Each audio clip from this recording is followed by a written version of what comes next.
Tens of thousands of people marched across the Edmund Pettus Bridge in Selma, Alabama last Sunday. They marched to honor those who shed their blood in that very place 50 years ago for black freedom, who were mercilessly beaten by Governor George Wallace's stormtroopers and vigilantes. And we had comrades there. It's on the front page of Workers' World paper. And I know Comrade Ann from New York was there, and comrades from Atlanta, Diane and others, and Minnie Bruce, who wrote the article. I'm proud that in 1968, when George Wallace ran for president on a fascist campaign, the so-called American Independent Party was our youth organization, Youth Against War and Fascism, that mobilized around the country to break up his rallies and disrupt them. And here in New York, we mobilized tens of thousands of people to surround Madison Square Garden, while hundreds of us went up inside and disrupted. And we fought the police all night around the garden. It has been pointed out how few House and Senate Republicans made it to Selma last Sunday to mark the anniversary of Bloody Sunday. Perhaps they were exhausted from having jumped up and down 29 times to give standing ovations to Benjamin Netanyahu, the butcher of Gaza, the racist prime minister of Israel, when he spoke in the Capitol 5 days earlier. Not one of them was absent from that Islamophobic hate rally called a joint session of Congress, held in the Capitol without the presence of the president, the vice president, or the Congressional Black Caucus. Did comrades watch it on TV?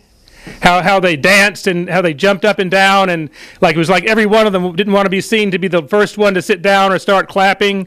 How they couldn't like the Reichstag before Hitler, he couldn't leave the room. They were all posing for photo ops and handshakes, and you would think that they were on his payroll rather than the other way around.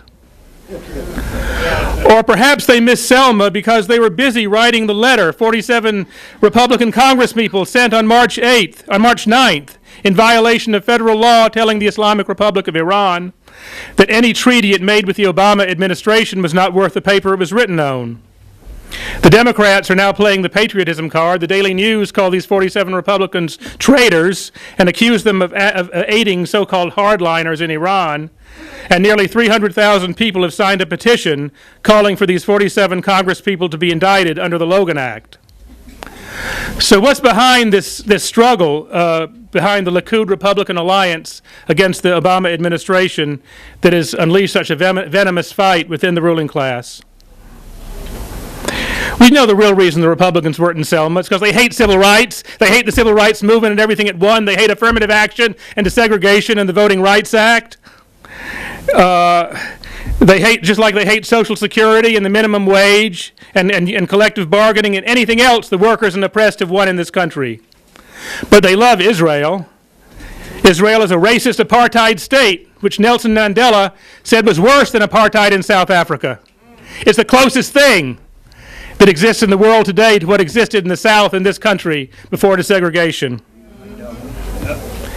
And it's no surprise that the Israeli state apparatus allied with and Netanyahu allied with the most right-wing, war-loving sector of the U.S. Ruling class, because Israel, what is Israel but, as Reagan's Secretary of State Alexander Haig said 3 decades ago, Israel is the largest American aircraft carrier in the world and the only one that can't be sunk. Israel is a military asset of the Pentagon. That's why they give it billions of dollars a year. It's an enforcer, a paid assassin, and if there's nobody to kill, if it loses its military utility to U.S. imperialism, why would it get paid? The hazards of writing this on an iPad, sorry. Today,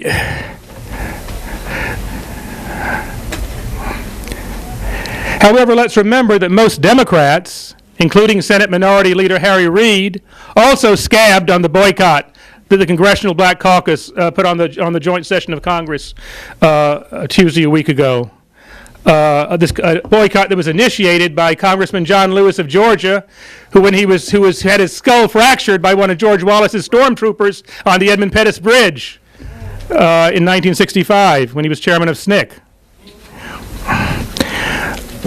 And when they all, from the White House to and Obama and Kerry to Elizabeth Warren and Bernie Sanders, none of them had any problem with the lynching of Gaza only 8 months ago, when for 54 days the Israeli war machine rained U.S.-made weapons of destruction on this giant prison camp, killing thousands of people, including 500 children.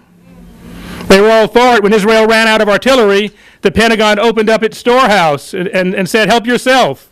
Because, yes, the U.S. military stores weapons in occupied Palestine. It's the only place in the Middle East they can. After all, unlike Iran, the children of Gaza don't have guided missiles that can hit U.S. aircraft carriers. So it's fine to, there's no problem massacring them.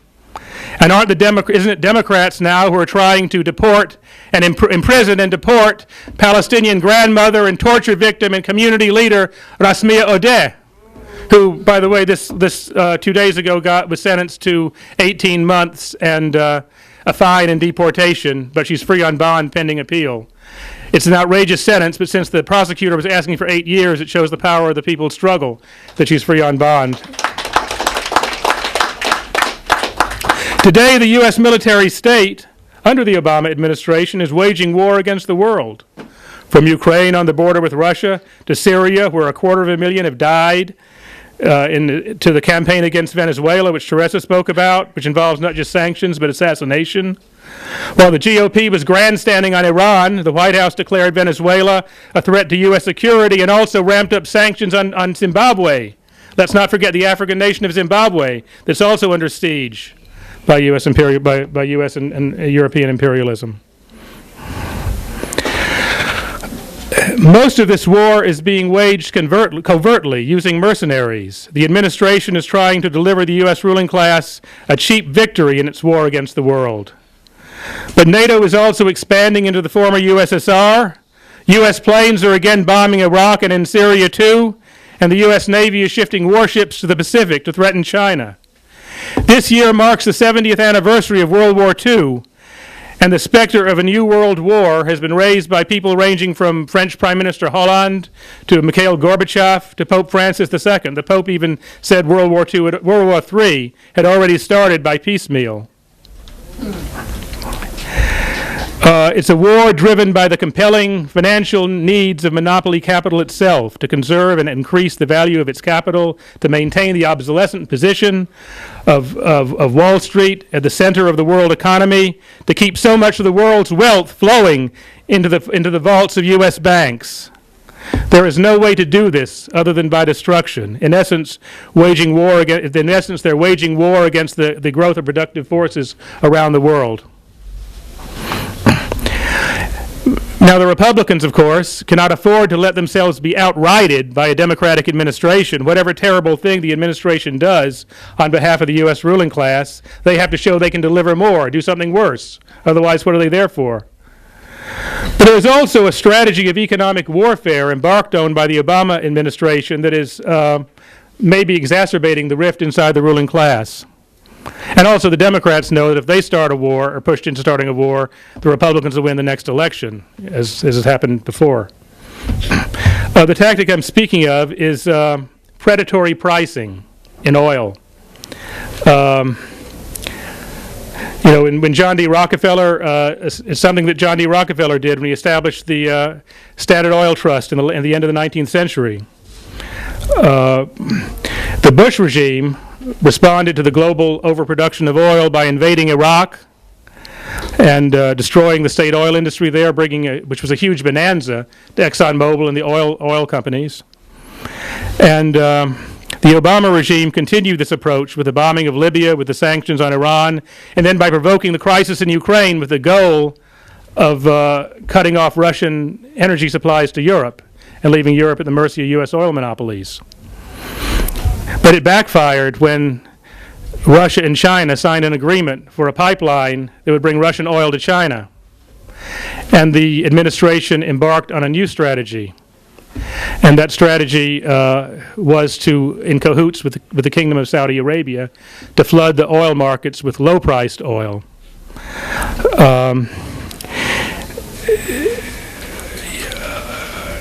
So far, this strategy, and this strategy has paid off big for much of the ruling class in the short run.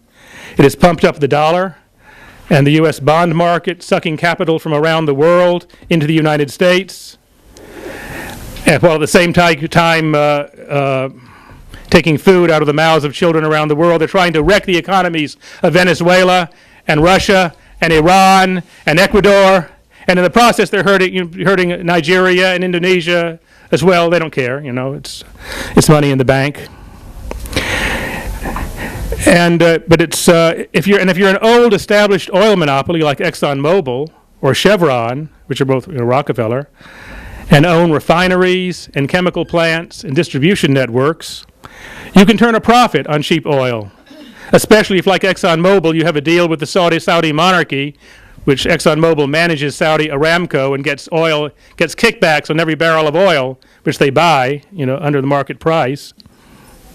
But say if you're the Koch brothers or one of the companies involved in the Keystone XL pipeline, and you don't have, and all your investments are in fracking and or concentrated in fracking and in extraction from the ground, and you don't have refineries in those networks, you have to sell to the others for distribution, then you're going to take a loss on low-priced oil.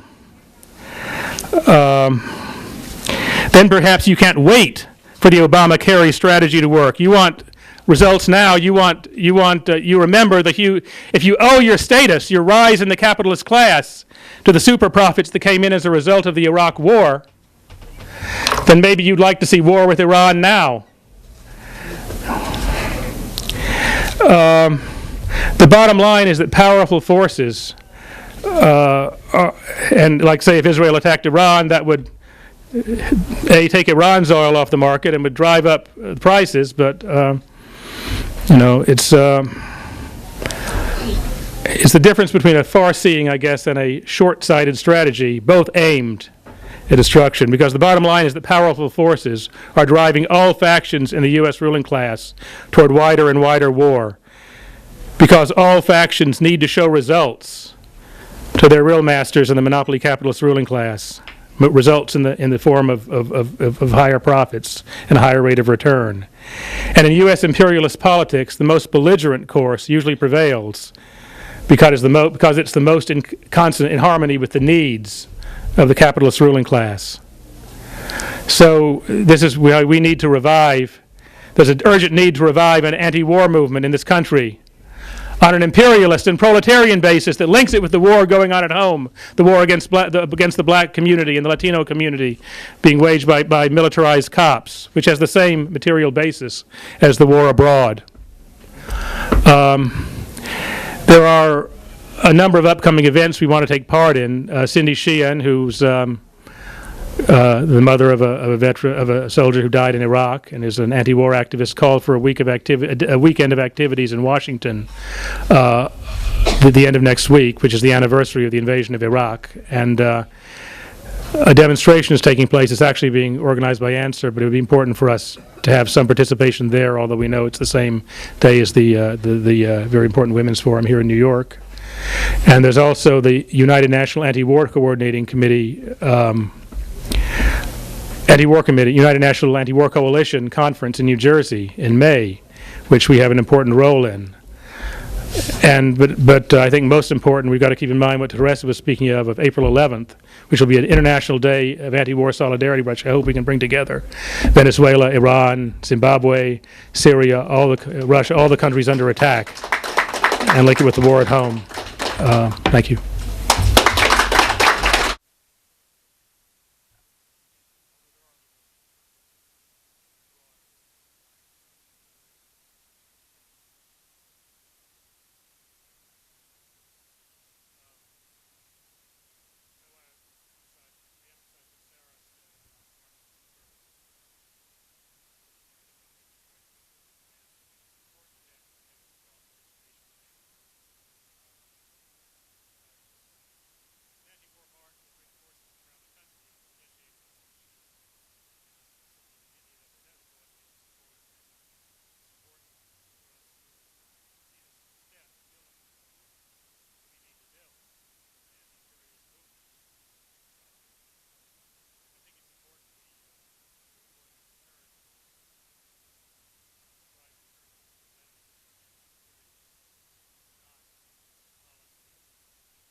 the Bolivarian Alliance of Our Americas, or the Shanghai Cooperation Organization, or the Brazil, Russia, India, China, BRICS countries, which South Africa, which Iran has just joined.